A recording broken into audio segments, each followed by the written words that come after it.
నమస్కారం. మీ విశ్వసనీయ వార్తా వేదిక MSc news Telugu.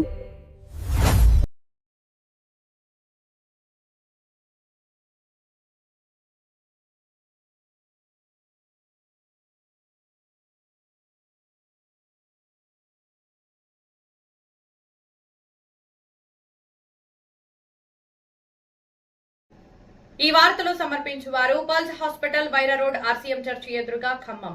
Doctor Anwar MD general medicine, diabetic, general surgery, kidney dialysis, ఎముకలు డాక్టర్ అందుబాటులో ఉంటారు. Shri Tirumala hospital, Nehru Nagar, Wyra road Khammam. చెవి, ముక్కు, గొంతు, చర్మ వ్యాధుల దంత వైద్య నిపుణులు అందుబాటులో ఉంటారు. శ్రీ చరణ్ గారి ఆధ్వర్యంలో, శ్రీ భాస్కర్ గారి ఆధ్వర్యంలో ఖమ్మం.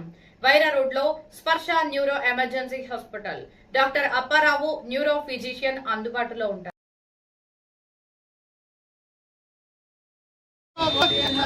జిందాబాద్ జిందాబాద్ కమిషనర్ గారు ఈ కాలువ సమస్యను వెంటనే కమిషనర్ గారు ఈ కాలువ సమస్యను వెంటనే కమిషనర్ గారు కాలువ సమస్యను వెంటనే జిందాబాద్. మన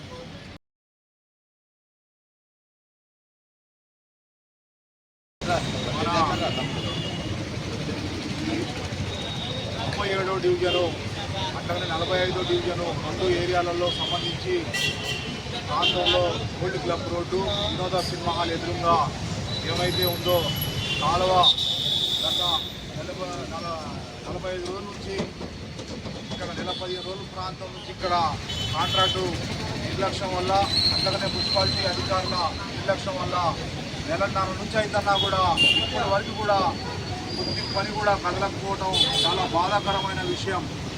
ఇక్కడ ఖమ్మం నగరంలో ఓల్డ్ బస్ స్టాండు, అట్లాగనే వినోద సినిమా హాలు, అట్లాగనే ఇక్కడ వ్యాపారస్తులు ఎవరైతే ఉన్నారో వారందరూ కూడా వాళ్ళ షాపు జీవనోపాధ ఆధారం ఎలా తీసుకుంటూ, అట్లాగనే షాపు రెంట్లు ఎలా తీసుకుంటూ వాళ్ళ కుటుంబాన్ని ఎలా తీసుకోవడం అనేది షాపుల మీద ఆధారం ఏమైతే షాపులు నడుస్తేనే ఏమైతే వాళ్ళందరి జీవన ఆధారం అనేది వెళ్ళడం జరుగుతుంది. ఈ కాలువ డ్రైనేజ్ వల్ల వాళ్ళ షాపులు నడవక 2 నెలలు గడుస్తున్నా కూడా ఇప్పుడు కూడా ప్రభుత్వ అధికారులు, ప్రభుత్వ ఎవరైతే ఉన్నారో ప్రజాప్రతినిధులు వారందరూ కూడా నిమ్మకి నీరెత్తినట్టు కూడా కొద్ది కూడా పరిష్కరించాలి కాలువ సమస్యను వెంటనే, పరిష్కరించాలి కాలువ సమస్యను వెంటనే, పరిష్కరించాలి కాలువ సమస్యను వెంటనే.